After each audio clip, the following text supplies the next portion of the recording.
buenas tardes a todos los que a esta hora se conectan a este webinar de Laboratorio Clínico Colcán sobre estudios de inmunohistoquímica, organizado también por Laboratorio Clínico Colcán para todos ustedes. Hoy, 30 de noviembre, daremos inicio, pasados algunos minutos, mientras las demás personas se conectan, sobre nuestro webinar gratuito que tiene certificado de asistencia para las personas que están conectadas en este momento, para que se mantengan en línea y al finalizar la capacitación o el webinar, daremos un link para que se puedan registrar su asistencia y a estas personas les enviaremos el certificado correspondiente a este webinar. Así pues, le damos la bienvenida a todos los que se siguen conectando a esta hora y a nuestro conferencista, el doctor Rafael Baracaldo, quien es médico patólogo y quien hace parte de la Dirección Científica del Laboratorio Clínico Colcán. Doctor Rafael Baracaldo, bienvenido y de nuevo bienvenidos a todos los que se conectan a este webinar gratuito del Laboratorio Clínico Colcán. Adelante. Buenas tardes a todos, muchas gracias. Es un honor nuevamente estar aquí con todos ustedes. Y pues vamos a dar inicio, vamos a empezar inmediatamente. Listo. Entonces, hoy vamos a hablar de estudios de inmunohistoquímica, qué son y para qué se utilizan. Empezamos hablando de qué es la inmunohistoquímica. Es un método para localizar antígenos específicos en tejido o células basado en el reconocimiento de antígeno-anticuerpo. Este aprovecha la especificidad proporcionada por la unión de un anticuerpo con un antígeno y podemos verlo a nivel de microscopía de luz. Generalmente es utilizado en anatomía patológica ampliamente para poder visualizar distribución y cantidad de cierto tejido específico, como es reiterado utilizando antígeno-anticuerpo o la reacción antígeno-anticuerpo. Entonces aquí en este slide tenemos primero, o en esta primera imagen, un anticuerpo. Y esta imagen azul, esta figura azul, es el antígeno. Este es un paneo muy general de lo que puede ser un complejo antígeno-anticuerpo, pero este es el eje central de la inmunohistoquímica. Para empezar a hablar de la inmunohistoquímica, entonces, es importante comentar, esta es una imagen muy similar a la que tenemos a la izquierda, con la diferencia que aquí tengo señalado el epítope, que el epítope simplemente es una fracción, es una parte del antígeno que es la que va a ser reconocida por el anticuerpo y es en el cual se van a unir tanto antígeno-anticuerpo como anticuerpo hacia antígeno. Este es el epítope y esto es importante hablando de inmunistoquímica cuando empezamos a hablar de anticuerpos tanto monoclonales como policlonales. Los monoclonales son los que son dirigidos contra un solo epítope del antígeno. Entonces tenemos un anticuerpo que únicamente reconoce este epítope, solamente ahí se une, ese es un anticuerpo monoclonal.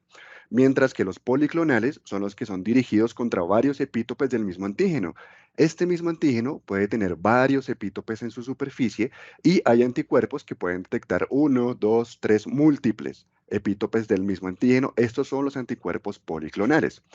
Para efectos de inmunohistoquímica, por supuesto, hay un paralelo y hay que revisar ese paralelo entre monoclonales y policlonales. Los monoclonales son más costosos, mientras que los policlonales son más económicos. Los monoclonales son más específicos. El hecho que se dirijan contra un solo epítope del antígeno los hace muy específicos, mientras que los policlonales, como tienen esa variabilidad, como pueden dirigirse contra varios epítopes, son más sensibles.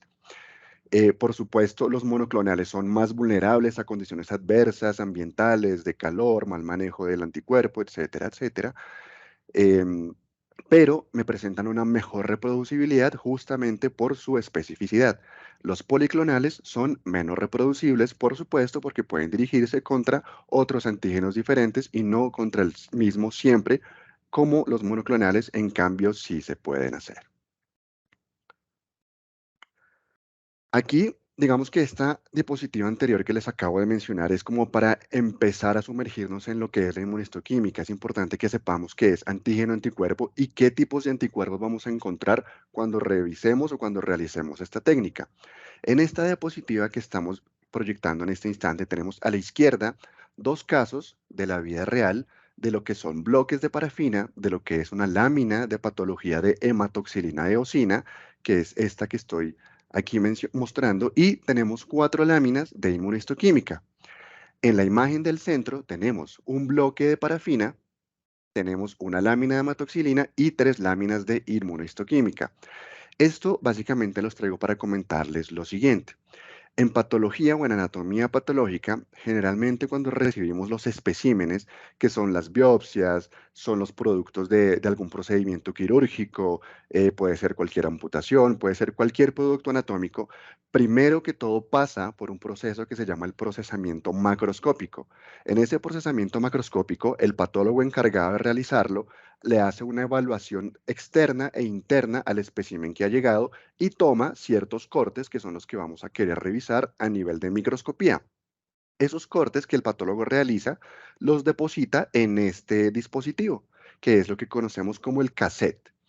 Este material posteriormente va a pasar a parafinarse o va a ser parafinado, que es literalmente embeber el tejido que el patólogo cortó en un material de parafina para posteriormente realizar unos cortes muy finos, estamos hablando de cortes de micras, y poder pasar a la lámina y hacer la tinción.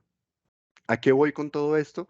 Que todo material que necesitemos para realizar inmunohistoquímica, vamos a necesitar tanto los bloques de parafina, que es esto, como las láminas iniciales de coloración básica, que son las hematoxilina de eosina. Por eso fíjense que en cada una de estas imágenes realmente estamos ilustrando lo que necesitamos para poder llegar a las inmunohistoquímicas. Es mucho mejor poder tenerla, es mucho mejor poder tener todo este material completo. Eventualmente los bloques podrían simplemente funcionar, pero para los patólogos que nos sentamos en el microscopio y que revisamos estos materiales, es mucho más sencillo o es mucho más apropiado, mucho más conveniente el poder tener también las láminas de hematoxilina de eosina junto con los bloques para poder decidir a cuál material le vamos a realizar la inmunohistoquímica. Pasemos a la imagen de la derecha. Entonces, miren, aquí está el ejemplo del tejido, la muestra de tejido, el espécimen de tejido, pasa por un procesamiento de tejidos, que es el que yo les comento, que el patólogo se sienta, lo revisa, lo examina, lo describe, toma unos cortes en particular, va hacia la parafina, tiene aquí el bloque de tejido y hacemos el montaje en la lámina, que es ya la sección tisular o la sección del tejido que el patólogo ya había procesado anteriormente. Ya con la sección de tejido pasamos a realizar sobre este tejido, sobre este material, la reacción antígeno-anticuerpo, que es toda esta. La diferencia es que la reacción, perdón, antígeno-anticuerpo acá, vamos a querer nosotros etiquetarla, literalmente como marcarla para después poder pintarla, para después poder resaltarla y poder ver al microscopio, como se ve aquí en esta lámina de microscopía, que hay unas células que están resaltadas, que fueron las que sufrieron esa reacción antígeno-anticuerpo. Aquí me detengo un poquito y me devuelvo a esta parte, a esta segunda imagen de la secuencia. Fíjense que el antígeno o los antígenos son las que hacen parte del tejido. O sea, lo que vamos a hacer nosotros es aplicar al tejido anticuerpos para que haya esta reacción antígeno-anticuerpo. Pero los antígenos son los que vienen del tejido. Ejemplo, si lo que estamos haciendo acá es una inmunohistoquímica para una biopsia de mama, es la biopsia de mama, es el material de mama, es el tejido de mama el que está con antígenos. Nosotros aplicamos anticuerpos para poder ver cómo nos reacciona, para poder revisarlos y tener esa reacción antígeno-anticuerpo y poder finalmente tener como resultado nuestra lámina de inmunohistoquímica. Posteriormente la miramos al microscopio. Más adelante tengo unas imágenes que les voy a compartir o que les voy a mostrar de inmunistoquímicas reales. Y aquí ya el patólogo da su diagnóstico anatomopatológico definitivo o su interpretación de la inmunistoquímica según el perfil que haya escogido. Pero entonces, yo les comenté en la diapositiva anterior que era una reacción antígeno-anticuerpo, que sucedía sobre el tejido, que los antígenos son propios del tejido, que los anticuerpos es lo que nosotros adicionamos, pero realmente no es así de simple. Hay muchos más pasos adicionales. Este slide simplemente les estoy mostrando un resumen de lo que se puede realizar o de lo que se debe realizar frente al bloque y frente al tejido para poder tener una lámina de inmunistoquímica. Entonces, yo les comentaba que el tejido venía parafinado, que es el bloque de parafina. Entonces toca cortar el material, toca desparafinar ese material. Después de la desparafinización, perdón, toca realizar un proceso que se llama recuperación antigénica, porque muchas veces con el formol y con los fijadores y con el mismo proceso de parafinización podemos como literalmente dejar dormidos, entre comillas, dejar dormidos algunos antígenos, queremos despertarlos, queremos recuperarlos. Posteriormente adicionamos los anticuerpos. Esto de primario y secundario ya en un par de diapositivas más adelante, o creo que es la siguiente diapositiva. La siguiente diapositiva les explico un poco más de lo que es primario y secundario. Y posterior a eso vamos a realizar el marcaje de estos anticuerpos, de esta reacción antígeno-anticuerpo. Vamos a colorearla, vamos a teñirla, vamos a resaltarla para poder tener nuestra lámina de inmunohistoquímica finalizada. Como les comento, estos 5 puntos que estoy mencionando acá es un resumen, literalmente es un resumen ejecutivo, porque podríamos tener o podríamos realizar básicamente que una charla por cada uno de estos pasos para meternos en la minucia. Esto es simplemente para darles una idea global que realmente es un proceso mucho más acucioso que simplemente realizar la reacción antígeno-anticuerpo, pero teniendo en cuenta que es esta reacción, este complejo antígeno-anticuerpo, el eje central de la inmunohistoquímica. Tenemos acá nuevamente una imagen de un anticuerpo, ¿cierto? Fíjense que aquí puedo ejemplificar lo que habíamos hablado antes. Un antígeno, pero fíjense que tiene unas partes, unos epítopes que son diferentes. Entonces tiene aquí un epítope que, si se me permite el término, como que lanza un dedo hacia arriba. Tenemos acá otro epítope que es triangular, aquí otro epítope que es como circular, y anticuerpos que se empiezan a pegar a estos diferentes epítopes del antígeno. Aquí, entonces yo les había dicho en la diapositiva anterior que les iba a comentar esto de anticuerpo primario y secundario, qué es y para qué nos servía. Resulta que podemos tener nosotros dos tipos de inmunohistoquímica, una directa y otra indirecta. Básicamente la directa es cuando cuando utilizamos solamente un anticuerpo. Y este anticuerpo único viene ya marcado, viene ya etiquetado, hacemos la reacción antígeno-anticuerpo y este mismo anticuerpo ya con el marcaje que tiene es el que me va a poder a mí dar los procesos químicos que suceden para poder visualizarlo por la microscopía de luz. Es un método que es simple, que es eficiente, básicamente solamente necesitamos un anticuerpo y el resto del procesamiento y listo, mientras que la indirecta utiliza dos anticuerpos, un primario y un secundario. El primario es el que va a realizar la reacción inmunológica, la reacción inmune, va a hacer la reacción antígeno-anticuerpo, y el secundario, es el que va a ser como un intermediario entre este anticuerpo primario que está trabajando haciendo la reacción inmunológica y los sistemas de marcaje, los sistemas de detección. Por supuesto, este es un poquito más complicado, un poquito más complejo, requiere un poco más de pasos, pero es mucho más sensible. Aquí puedo ejemplificar mucho mejor lo que les acabo de comentar. Fíjense que tenemos nosotros acá en el directo un solo anticuerpo, que es esta Y al revés, que es la estructura molecular de los anticuerpos, ¿sí? Uno nomás. Mientras que en el indirecto tenemos el primario que está realizando su complejo antígeno-anticuerpo y el secundario que está haciendo como de intermediario frente al marcaje, a la etiqueta, al etiquetaje del sistema de detección para poderlo visualizar. Esta es la diferencia básica, sencilla de lo que es una inmunohistoquímica directa versus una inmunohistoquímica indirecta. Listo. Entonces ya como para entrar en un poquito en cuestiones más prácticas. Esto que les muestro acá en esta diapositiva es una imagen real de una lámina de hematoxilina de eosina. Generalmente los patólogos tenemos la hematoxilina, nos sentamos al microscopio, revisamos y aquí vemos como, bueno, se ven unas células que parece como un aspecto tumoral, que está dispuestas como de una forma un poquito como a veces en nidos, a veces un poco discoadhesiva, tiene un material aquí que es eosinófilo, que es irregular, que es algo amorfo, pareciera que es algún tumor. Entonces, ¿qué podemos hacer nosotros? Inmunohistoquímica. ¿Y qué vamos a lograr con la inmunohistoquímica? Esto es lo que vamos a lograr. Entonces, fíjense que Acá, en esta imagen de la derecha, ya con la inmunohistoquímica aplicada y finalizada, lo que estamos resaltando o lo que nos está resaltando es la reacción inmunológica de los antígenos de estas células que parecen tumorales con el anticuerpo en particular específico que escogimos para realizar esta coloración, para realizar esta reacción mejor. Esto es básicamente lo que queremos nosotros pasar de un diagnóstico presuntivo inicial con hematoxilina eosina a un diagnóstico quizá un poco más específico y un poco más sensible con inmunohistoquímica. Bien, tenemos entonces, ya con las inmunohistoquímicas, esta imagen que les estoy mostrando acá son 4 inmunohistoquímicas diferentes. Cada una de ellas marca en una parte distinta de la célula. Entonces, como para hacerlo muy sencillo, la célula tiene un núcleo, tiene un citoplasma y tiene una membrana. ¿Sí? Básicamente es eso lo que nosotros queremos entrar a revisar. Entonces tenemos hacia arriba la primera imagen en la parte superior central, una imagen de inmunohistoquímica cuya reacción antígeno-anticuerpo está sucediendo, como muy bien descrito acá y como lo podemos ver en el núcleo. Entonces, fíjense cómo son todas esas bolitas, todos los núcleos que estamos viendo en esa lámina que están coloreados y que tuvieron reacción, y lo podemos ver en microscopía de luz.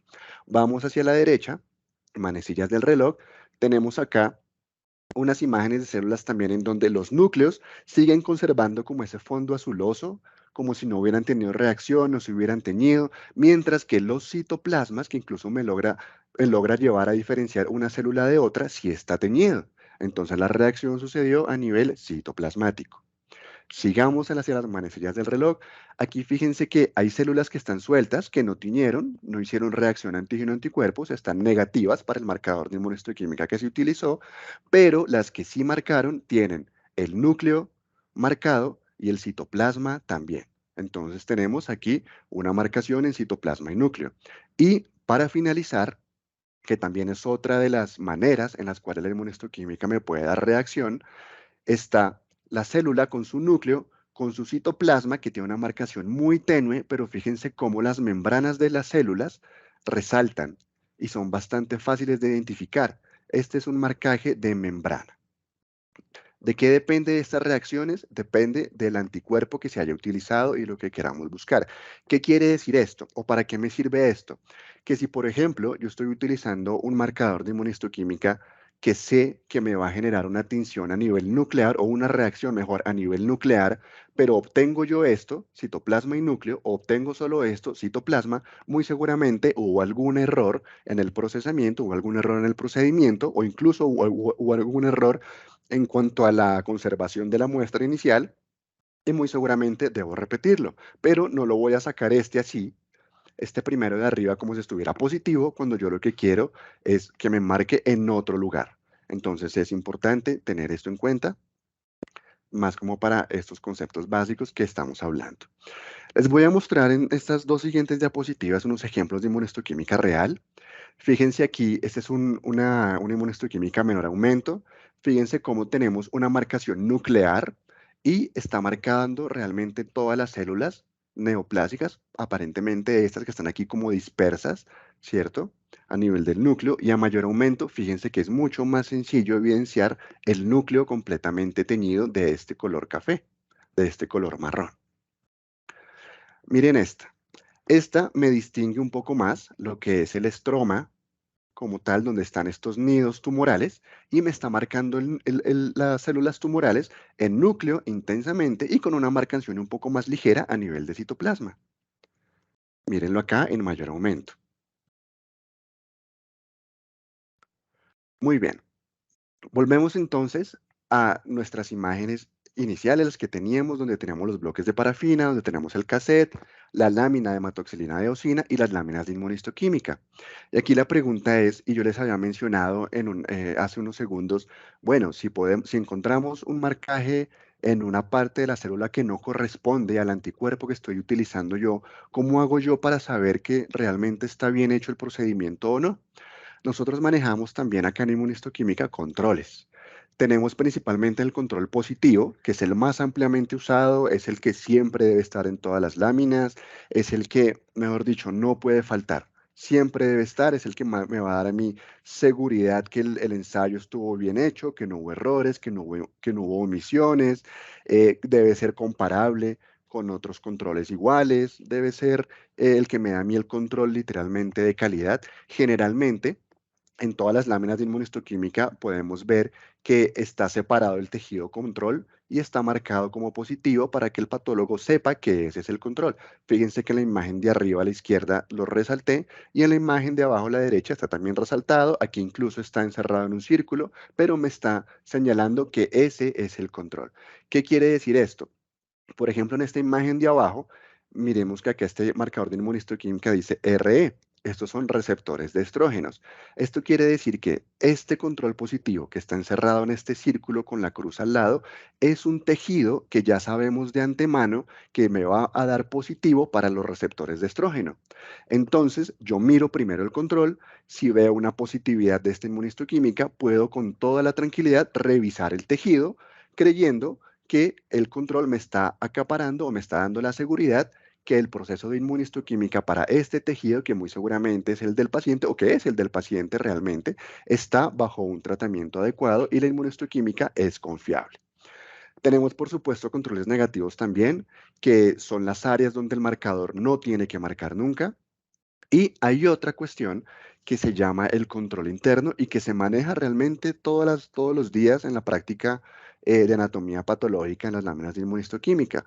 Básicamente, un control interno son tejidos que hace parte, o mejor, son áreas de tejido que hace parte del espécimen que estamos evaluando, pero que en condiciones normales marca para el anticuerpo que estamos utilizando. Entonces puedo tener yo, por ejemplo, se me ocurre un tumor en algún área en algún órgano, usamos un anticuerpo que sabemos que marca para ese órgano, pero no me está marcando para el tumor. Entonces yo ahí tengo el control interno que me está dando la seguridad que la inmunistoquímica estuvo bien realizada.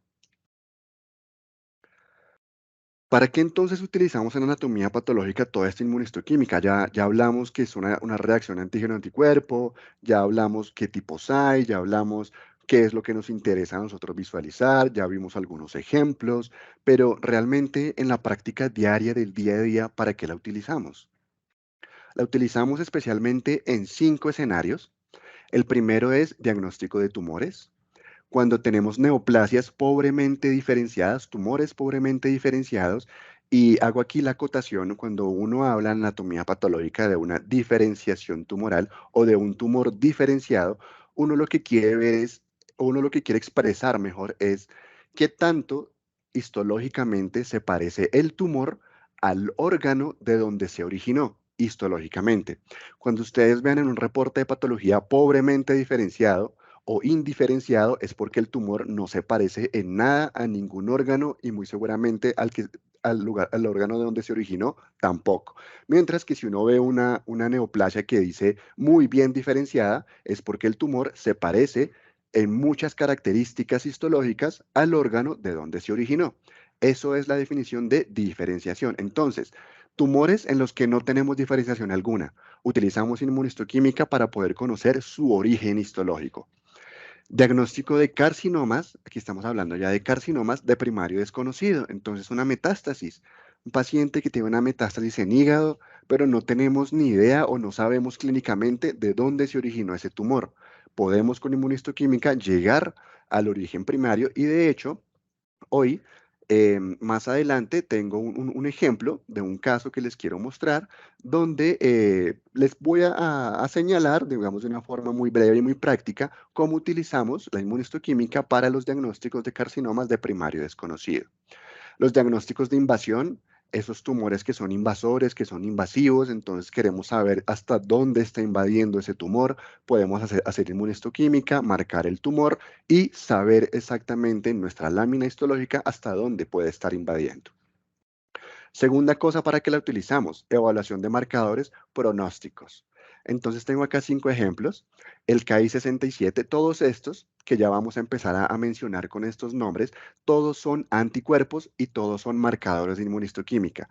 ¿Qué quiero decir acá? Que cuando ustedes escuchen marcador de inmunistoquímica va a ser igual a anticuerpos para inmunohistoquímica o anticuerpos, porque recordemos que los antígenos hacen parte del tejido que queremos estudiar. Tenemos este KI67, que es conocido como marcador de proliferación celular.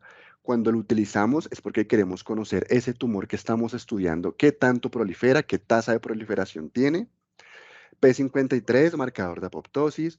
Este ER2, que en inmunohistoquímica es bastante utilizado en las biopsias de mama o en lesiones de mama, me da un pronóstico en carcinoma de mama, por eso lo utilizamos. Y CD38, naturalmente, estos son unos 4 ejemplos de bastantes que tenemos, que me da un pronóstico también, pero en leucemias linfocíticas crónicas. Evaluación a la respuesta terapéutica, por supuesto. Vamos otra vez con ejemplo de mama. Fíjense que aquí son receptores de estrógenos, receptores de progesterona o de progestágenos que van a llevar al oncólogo a que tome una decisión si utiliza o no utiliza cierto agente terapéutico o a qué nivel o no. De hecho, en mama, lo que es estos dos marcadores junto con ER2 y KI67 me da el famoso perfil mamario, donde podemos nosotros esas lesiones de mama clasificarlas y el oncólogo conoce qué pronóstico puede tener e incluso puede tomar decisiones clínicas y terapéuticas frente a esta paciente. Miren que aquí, enlazado a lo que estaba diciendo, me aparece el ER2, también de evaluación terapéutica, y otro ejemplo, ya más para los tumores del estroma gastrointestinal, que es el CD117, perdón, o el CKIT. ¿Para qué más lo utilizamos? Detección de micrometástasis. A veces hay tumores que uno lo ve al microscopio, a microscopía de luz con hematoxilina de eosina, que es la coloración básica de rutina, y realmente no es tan claro si hay metástasis, micrometástasis o no. Podemos utilizar, marcar el tumor. En las mamas también puede llegar a suceder, en los cervix también puede llegar a suceder, entonces podemos marcar estas lesiones tumorales y ver realmente hasta dónde va. Y también podemos utilizar la inmunohistoquímica para identificación de microorganismos. Algunos virus, por ejemplo, el virus del herpes simple, citomegalovirus, el virus del Epstein-Barr, e incluso para otros microorganismos, ya, por ejemplo, toxoplasma, neumocistis, etcétera, podemos también utilizar la inmunohistoquímica. Bueno, en esta imagen que les tengo aquí, ya vamos a entrar un poquito como en la cuestión práctica que quiero comentarles el día de hoy para que todo esto teórico que hemos hablado vean en la práctica clínica cómo funciona. Todos los tumores tienen, por lo general, un origen histológico, o sea, vienen de algún tejido en particular. Como les comentaba, la inmunohistoquímica nos sirve para conocer de qué tejido es que viene este tumor o de qué tejido se originó el tumor. Tenemos básicamente estos orígenes como principales de los tumores: el carcinoma, que es un tumor de origen epitelial; sarcoma, origen mesenquimal; melanoma, melanocítico; los linfomas, que es linfohematopoyético; y los tumores de células germinales, que es un origen muy de células germinales. Este mesotelioma no lo voy a tocar hoy, simplemente vamos a mencionar estos 5. Y fíjense que si miramos en detalle esta tabla con cada uno, hay algún marcador en particular que a mí me puede dar la pista de cuál es el origen del tumor que estoy estudiando. Entonces tengo un tumor, le hacemos este primer marcador, CK. CK significa citoqueratinas. Me marcó citoqueratinas, pero el resto me marcó negativo. El resto de esos 4 me marcó negativo. Entonces fíjense que tenemos aquí un carcinoma. El sarcoma, algo muy similar, nos da vimentina positivo, pero el resto negativo. Entonces fíjense cómo tenemos herramientas con estos marcadores para poder llegar al origen histológico. Por supuesto, esos orígenes histológicos le puede cambiar al paciente tanto el abordaje terapéutico, como el pronóstico, como la sobrevida. Entonces es importante conocer cuál es el tumor que tiene el paciente. No es lo mismo que tengamos nosotros o que el paciente tenga un carcinoma de algún tipo a que tenga un linfoma. Lo que va a hacer el abordaje terapéutico con el paciente y el abordaje a nivel de seguimiento cambia completamente. Entonces, esto nos da luces o nos ayuda a darle luces a los oncólogos para sus decisiones clínicas. Aquí un poquito más en detalle, entonces fíjense que tengo ya las diferenciaciones: mesenquimal, epitelial, músculo liso, músculo esquelético, endotelial, melanocítico, tumores de origen neuroendocrino, tumores de origen glial, hematopoyéticos, y tengo los marcadores más representativos para cada uno de estos orígenes. Entonces fíjense, mesenquimal, vimentina, Y yo aquí les había dicho que el sarcoma era de origen mesenquimal. Fíjense cómo está marcando la vimentina. Epitelial, carcinomas. Los carcinomas son epiteliales. Citoqueratinas, que es CK. Y bueno, el EMA, que es otro marcador también muy utilizado. Y así, em, así de corrido tenemos con las otras diferenciaciones. Entonces, fíjense que nos ayuda a llegar a la raíz de cuál fue el tejido que originó este tumor en el paciente. Listo. Tengo este ejemplo acá. Esta es una imagen de histopatología, una hematoxilina de eosina, es sacada de un artículo real. Esto es lo que primero ve el patólogo. Entonces el patólogo mira esto y dice, bueno, esto parece ser una lesión neoplásica, las células están disparejas entre sí, tiene los núcleos de tamaños variables, hay unos que están hipercromáticos, o sea, un poco más oscuros, hay otros que tienen como nucleolos prominentes, tiene unas áreas que están haciendo apoptosis, esto parece muy tumor, ¿sí? Pero no tenemos ni idea, no conocemos cuál es el origen de este tumor, porque les cuento, hay un dato de este caso, esto es una metástasis. Entonces, el paciente tiene una metástasis, pero no sabemos el primario de dónde se originó. Tenemos solamente esta muestra. ¿Qué podemos hacer entonces nosotros? Una citoqueratina, ¿cierto? ¿Por qué? Porque ya a la visualización inicial de la hematoxilina nos parece que puede ser un origen epitelial. De pronto es un carcinoma, quizá un adenocarcinoma. Entonces vamos a hacer una citoqueratina. La citoqueratina nos da positivo inicialmente. Entonces, a este punto ya podemos decir, bien, este tumor es un origen epitelial, es un carcinoma, pero hace falta todavía algo para llegar a descubrir de qué órgano se originó este tumor. Por supuesto, y aquí ya estamos entrando, o ya entramos mejor, en la parte como práctica que les quería traer el día de hoy. Entonces, fíjense que tenemos unos ciertos algoritmos. Este es uno de los más conocidos. De hecho, esta imagen que está a la izquierda, estos dibujitos son clásicos en el gremio de patólogos, y los patólogos lo conocemos. Y hay otras citoqueratinas, que para este ejemplo es la 7 y la 20, que si ustedes se fijan, según el patrón como estas me vayan marcando, me vaya siendo positiva o negativa, o positiva positiva, o negativa negativa, puedo yo como patólogo pensar el origen de dónde fue esta metástasis. Entonces miremos acá, si me da la 7 positiva y la 20 negativa, entonces mama, ovario, endometrio, pulmón, quizá pleura, mesotelioma, tiroides, glándula salival. Entonces, miren, ya empezamos a tener aquí como una especie de, a discernir, ya empezamos a discernir cuáles son nuestras posibles opciones de diagnóstico para este tumor. Y todo esto lo hemos hecho a pura punta de inmunohistoquímica. Por supuesto, cuando el 7 es negativo y positivo, también tengo unas opciones. Cuando tengo ambos positivos, tengo también otras opciones. Y cuando tengo ambos negativos, también tengo otras opciones. Esto es herramienta de trabajo para las inmunohistoquímicas, sobre todo cuando tenemos de origen epitelial, ¿no? Que es el ejemplo y es el ejemplo práctico que quiero brindarles a ustedes el día de hoy. Entonces, fíjense que aquí hasta el momento tenemos una imagen de hematoxilina de eosina que tiene un tumor que pareciera ser epitelial metastásico, que no conocemos cuál es su origen. Hicimos una citoqueratina inicial para saber si era epitelial, nos marcó positivo, o sea, nos marcó que era de origen epitelial, y ahora aquí estamos 720 para saber hacia qué órgano podemos ir a dirigirnos. Entonces, volvamos a nuestro ejemplo. Tenemos una citoqueratina positiva, la inicial, le hacemos una CK20, una citoqueratina 20, que es una de las dos que tenemos al inicio, y miren cómo nos da la imagen. Las citoqueratinas marcan en citoplasma. Entonces, fíjense cómo se ve en el tumor todos los citoplasmas marcando y los núcleos se ven azulitos, no pintaron. O sea, es una inmunohistoquímica que está bien realizada, me está marcando el tumor. Este es CK20. Entonces, un CK20 positivo, pero tiene las opciones que tenemos para CK20 positivo. ¿Cuáles son? Estamos entre colorectal y carcinoma de células de Merkel, pancreato biliar, ovario, estómago y vejiga. Yo les doy aquí una ayudita que nos dice el artículo, no tengo la imagen, por eso no la coloqué, pero este ejemplo era negativo para CK7.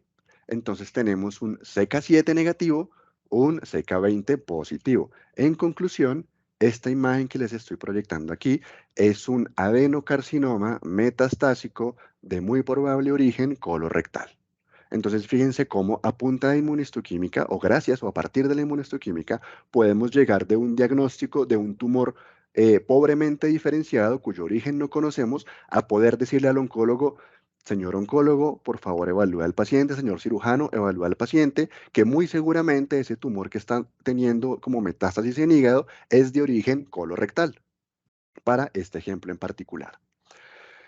En esta tablita, nuevamente mencionamos lo de las queratinas 7 y 20, y lo mismo, positivo, negativo, y hacia dónde puede irse, digamos, la posible sospecha diagnóstica. Sin embargo, fíjense que los inmunofenotipos, hay muy pocos que me llegan al 100%. ¿Qué quiere decir esto? Que por más que utilicemos la inmunistoquímica y el perfil esté bien realizado, esté bien adecuado, esté bien enfocado, muy seguramente habrá algunos casos donde un adenocarcinoma colorectal no me dé el patrón que conocimos, sino que de pronto el 20 esté negativo, ¿cierto? Puede estar dentro del 5% que tenemos aquí hacia rango superior, pero eso no lo deja de hacer un adenocarcinoma colorectal. Es una ayuda muy gigante, pero por supuesto tiene sus porcentajes de sensibilidad que es importante tener en cuenta también. En esta diapositiva, lo que les quiero comentar es que vamos a tomar el primer ejemplo, donde dice subtipo de carcinoma mama. Acá, fíjense que tenemos para un mismo órgano varios anticuerpos. Entonces, para una mama podemos tener receptores de estrógeno, podemos tener mamaglobina, podemos tener GATA3, y así sucede para muchos otros órganos.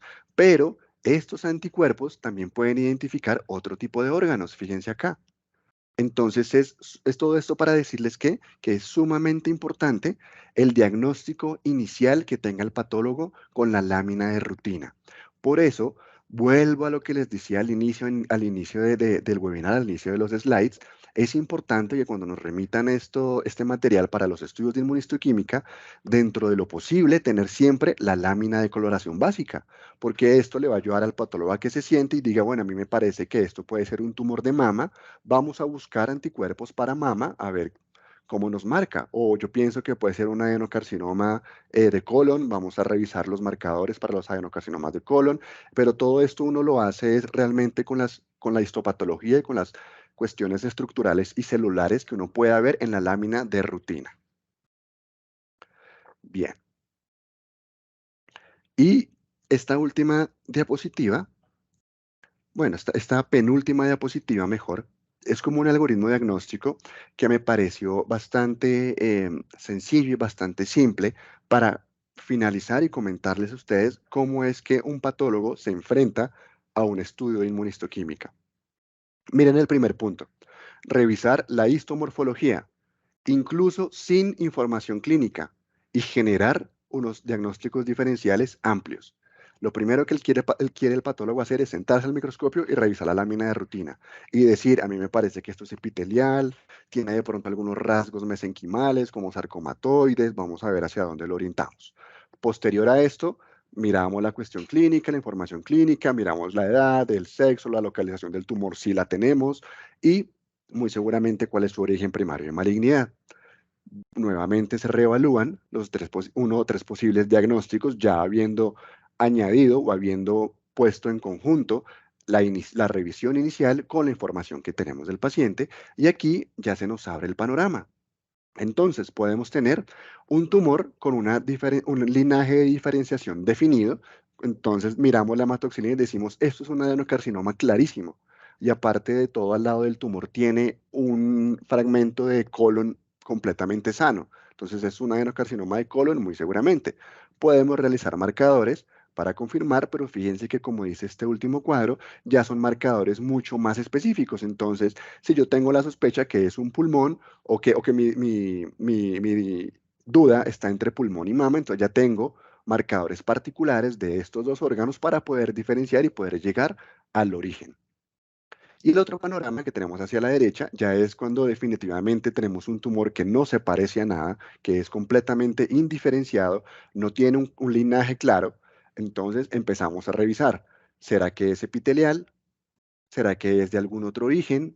¿cierto? Mesenquimal, ¿será que es hematológico? ¿De qué origen será? Y empezamos ya a jugar con una de las primeras tablas que pusimos al principio para eventualmente llegar al diagnóstico anatomopatológico definitivo, en donde podemos dar un diagnóstico completo al oncólogo o a los médicos que estén tratando o incluso al paciente para que continúe su proceso.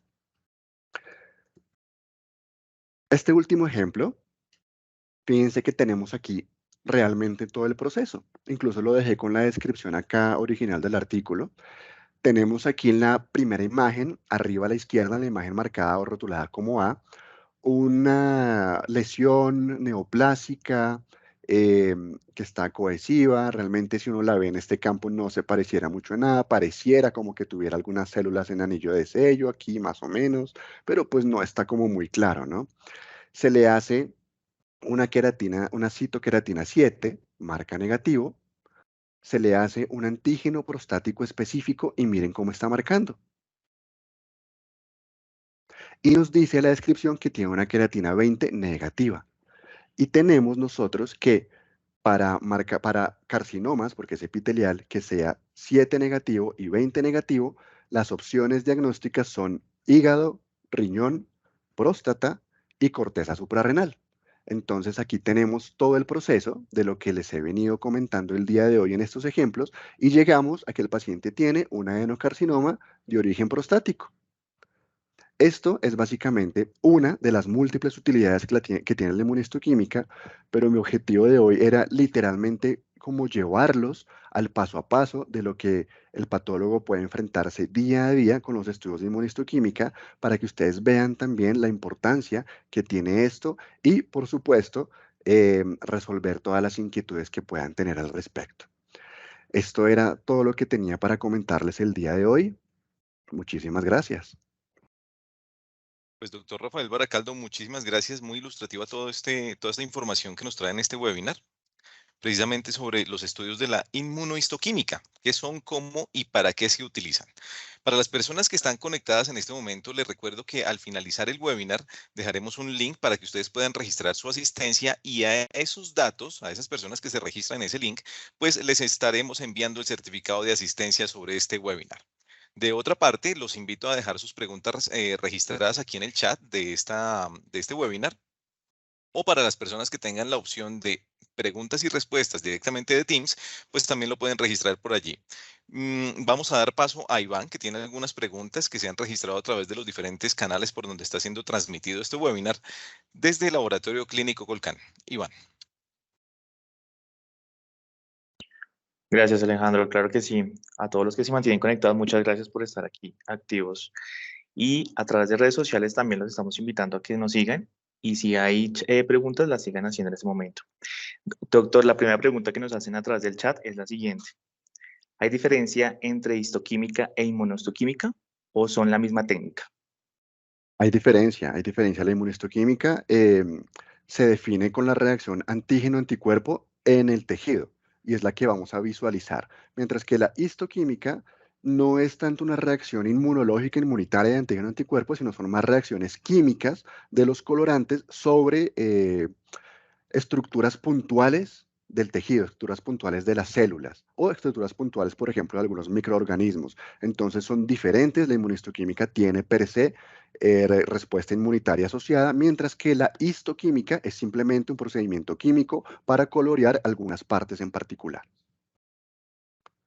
Gracias, Doc.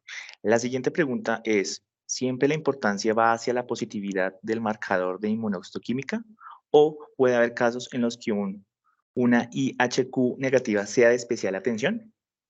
Sí, por supuesto. Digamos que uno hace el énfasis en estas charlas de la positividad, la positividad, la positividad, pero por ejemplo, hay tumores en donde una negatividad de ciertas células pueden estarme diciendo que el tumor está invadiendo, ¿sí? O que esas células desaparecieron y el tumor está invadiendo.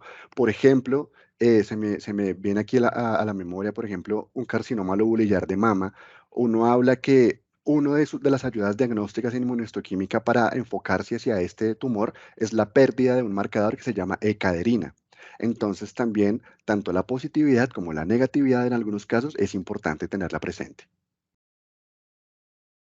Gracias, doctor. La siguiente pregunta que nos hacen es, ¿para el estudio de inmunohistoquímica se utiliza únicamente el bloque de parafina? No, se puede utilizar el bloque de parafina, se puede hacer algo que se llama citohistoquímica, que es de las láminas de citología. Básicamente la citohistoquímica no es que se utilice mucho en el diario vivir, se utiliza muchísimo más la inmunohistoquímica, pero pues tu respuesta es no. A todas a todas las personas que siguen conectadas, los invitamos a registrar sus preguntas a través del chat, así como lo están haciendo algunas personas que ya están ahí participando, o a través de las diferentes redes sociales por donde está siendo transmitido este webinar. Iván, tenemos otra pregunta. Sí, claro que sí. ¿Hay diferencia entre histoquímica e inmunohistoquímica o son la misma técnica? Ah, perdón, ya le había dicho el doctor, ya le había respondido el doctor. Les sugiero a Así todos es. que si están haciendo preguntas, no repitamos la misma para que podamos adelantar un poco más. Tenemos otra y es, ¿en la biopsia líquida se realiza igualmente inmunohistoquímica? Bueno, cuando tú me dices biopsia líquida, no sé, aquí sí me gustaría de pronto que me ayudaras como a enfatizar un poquito más la pregunta, porque no sé si me estás hablando de la biopsia líquida, la que se hace en sangre total, o si estás hablando de pronto de algo en base líquida, ¿sí? De pronto algún líquido de citología en base líquida. Entonces, si de pronto nos pueden ahí dar la especificación, la podemos responder. Invitamos a María Beatriz Ruiz, quien fue la persona que registró la pregunta. Ella dice que sí, la realiza en sangre total. Ah, perfecto. Las biopsias líquidas, bueno, las biopsias líquidas es un tema excelente, un tema que está ahorita en auge. Básicamente con la biopsia líquida lo que tú quieres llegar a revisar es si tienes algunos componentes tumorales circulantes, ¿sí? Y de hecho hay una cuestión ahí genética de base supremamente importante. Entonces realmente la inmunohistoquímica no sería necesaria para las biopsias líquidas, simplemente con tu, digamos, secuenciación génica, con tus estudios ya moleculares como tal de la sangre que tengas, sobre todo dirigido a la sospecha que puedas tener clínica, es mucho más completo el diagnóstico. Es una tecnología que está ahorita en auge a nivel mundial, en algunos países desarrollados ya se está realizando muy bien y los resultados han salido muy, muy buenos y de hecho está impulsando un área de la patología que es la patología molecular. Gracias, doctor. Tenemos otra pregunta que nos hacen a través del chat y es, ¿en qué otras patologías diferentes al cáncer se utiliza la inmunohistoquímica frecuentemente? Frecuentemente, bueno, la utilización principal es cáncer, o sea, lo que es neoplasia. Cuando hablamos de cáncer, generalmente los patólogos lo que pensamos primero son tumores de origen epitelial, ¿sí? Entonces voy a dividirlo como en neoplásico y en no neoplásico, ¿sí? Entonces lo neoplásico sería todo lo tumoral, que es el primer, como la primera situación donde se utiliza. Sin embargo, como mencionábamos al principio podemos también utilizar alguna evaluación de microorganismos. Entonces puede haber tejidos no tumorales en los cuales con inmunohistoquímica queramos ver algún microorganismo que se nos esté escapando a la vista o que de pronto tenga más sensibilidad con inmunohistoquímica. Eso es lo que se me viene a la mente en este instante. Gracias, doctor. Tenemos la siguiente y también corresponde a, ¿en caso de fibroadenoma, se puede considerar canceroso? Bueno, digamos que por definición, los adenomas o los nombres o la nomenclatura cuando terminan adenoma es una neoplasia benigna, ¿sí? Sin embargo, esto no quiere decir que eventualmente pueda convertirse en algo maligno. Si tú me hablas aquí en este momento, fibroadenoma, yo te voy a decir que por definición teórica es una neoplasia benigna. Obviamente sin conocer pues más allá del caso en particular que me estés presentando, clínica, haber visto la biopsia, etcétera, etcétera. Los fibroadenomas son lesiones benignas. Perfecto, doctor. Tenemos la siguiente, ¿es necesario para el estudio el tejido u órgano? Sí, por supuesto, por supuesto. Para una inmunohistoquímica bien realizada necesitamos que haya tejido, principalmente en parafina, por supuesto, o sea, ya procesado a nivel macroscópico, o si tenemos ya el procesamiento completo, realizarlo ahí, digamos, en sede, in situ, pero sí es muy importante el tejido, por supuesto que sí, el tejido es lo que tiene las células, es lo que va a tener el tumor, es donde vamos a correr la reacción antígeno-anticuerpo. Listo, doctor. Tenemos la siguiente que nos hacen a través del chat y es, Cuando el oncólogo ordena algunos marcadores en especial, pero el patólogo cree que por su experiencia se trata de algún otro linaje, ¿se procesa lo que el patólogo considera o solamente se procesa lo ordenado por el oncólogo? Lo ideal sería procesar lo que el patólogo está revisando, ¿no? Digamos que el oncólogo tiene su experiencia clínica, que es muy valiosa y como para engranar como equipo médico es fundamental para nosotros como patólogos, pero el patólogo es el que tiene la biopsia y es el que está viendo el material tumoral en el microscopio, ¿sí? Y es el que tiene, digamos, la experticia en cuanto a evaluación de tejidos por microscopio.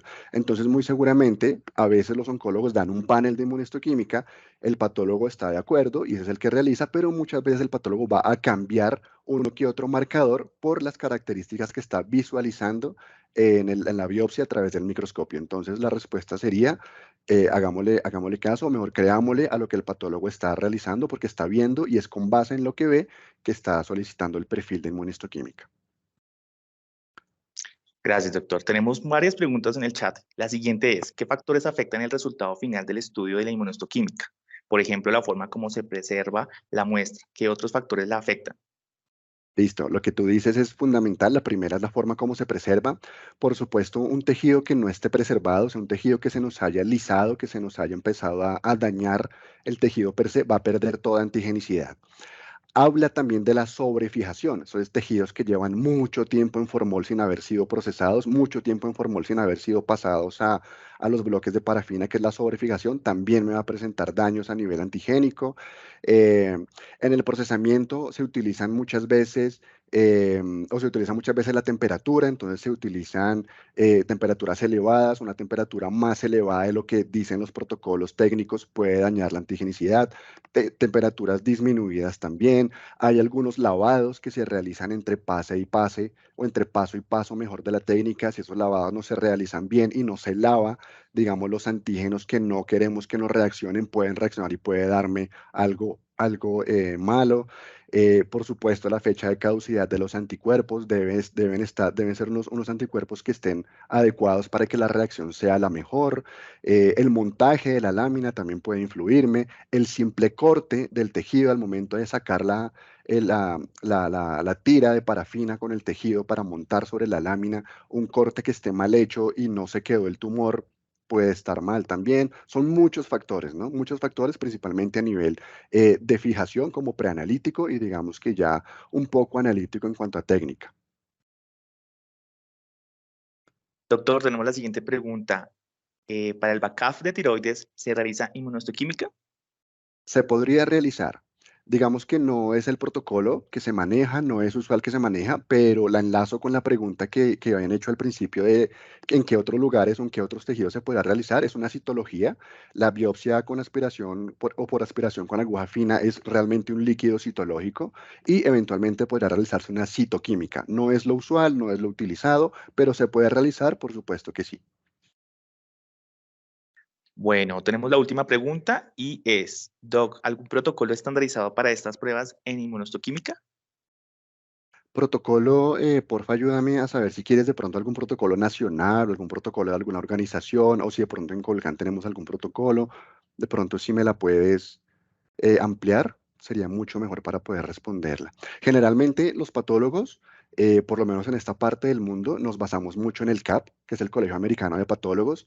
Ellos tienen unas guías tanto de histoquímica como de inmunohistoquímica y como evaluación de histopatología y reporte de los tumores. Generalmente las escuelas a este lado del mundo somos muy afines a los colegios americanos y esas son las guías en las cuales nos podemos basar. Ya vi por ahí que preguntaste que a nivel nacional, digamos que unas guías de inmunohistoquímica a nivel Colombia, realmente no las conozco, las desconozco, no las he visto, pero lo que te digo, todos estamos ceñidos, es más como a las guías del CAP y a la forma de reporte de protocolo del CAP y de la JCC, que es la otra asociación que también nos ayuda un montón a los patólogos en este lado del mundo. Bueno, tenemos una última pregunta y es, cuando se desea analizar una mutación genética y hay una opción de bloque de parafina o biopsia líquida, ¿cuál es la segunda mejor o es distinta a la técnica? Es que percibo que algunos oncólogos no confían tanto en la biopsia líquida como en el análisis de los bloques. Bueno, ahí se me vienen a la mente muchas cosas y espero no estar dando un juicio de opinión, digamos, pero yo pensaría que de pronto aún lo que tú me dices, o sea, que creo que lo que tú has visto de los oncólogos, digamos que en mi experiencia yo he visto lo contrario, muchos oncólogos que incluso están muy afín ya a lo de la biopsia líquida, pero digamos que en tu caso, como para responder puntualmente, pensaría yo que quizá es por algo de desconocimiento de lo que la biopsia líquida implica. De hecho, ambas son bastante buenas. Sí, ambas son muy buenas. La diferencia grande que tenemos nosotros en la inmunohistoquímica en bloque de parafina es que tenemos el tumor literalmente ahí en las manos, ¿sí? Mientras que en la biopsia líquida, si este tumor no ha empezado a desprender material neoplásico hacia torrente sanguíneo, pues vamos a tener de pronto quizá alguna interferencia para poder detectarlo. De pronto eso es lo que lleva a que el oncólogo diga, bueno, prefiero la inmunohistoquímica, que sé que en el bloque está el tumor. Se me ocurre ahorita analizando esta pregunta que me haces. Pues bien, muchísimas gracias a todas las personas que participaron en este webinar sobre los estudios de inmunohistoquímica, y doctor Rafael Baracaldo están felicitándolo por muchos lados sobre esta excelente ponencia, sobre este webinar organizado por Laboratorio Clínico Colcan. Quiero felicitarlo también, extendiéndole las Muchas gracias. felicitaciones que le dejan en el chat. Y pues para las personas que estaban preguntando si dejábamos memoria sobre este webinar, claro que sí. Ustedes pueden suscribirse a nuestro canal de YouTube en Laboratorio Clínico Colcan, y allí pueden encontrar todos los webinars que hemos hecho a lo largo de este año y para los que vienen en 2023, claro que sí. Y ahí pueden también revisar las personas que no estuvieron en el total del webinar, pueden pues obviamente verlo en diferido. De esta manera, damos terminada la exposición del doctor Rafael Baracaldo, no sin antes agradecerle obviamente por su tiempo, y a través del chat dejaremos el formulario para que ustedes registren su asistencia, y a estos datos que registran estaremos enviando el certificado de esta asistencia a este webinar. Muchísimas gracias a todos. Estaremos viéndonos nuevamente en los próximos webinars que estaremos programando para ustedes. Doctor Rafael Baracaldo, muchísimas gracias. Muchas gracias, un placer. Mi nombre es Alejandro Bayona, director de Mercadeo y Comunicaciones del Laboratorio Clínico Colcan, y nos vemos en una próxima oportunidad. Hasta pronto.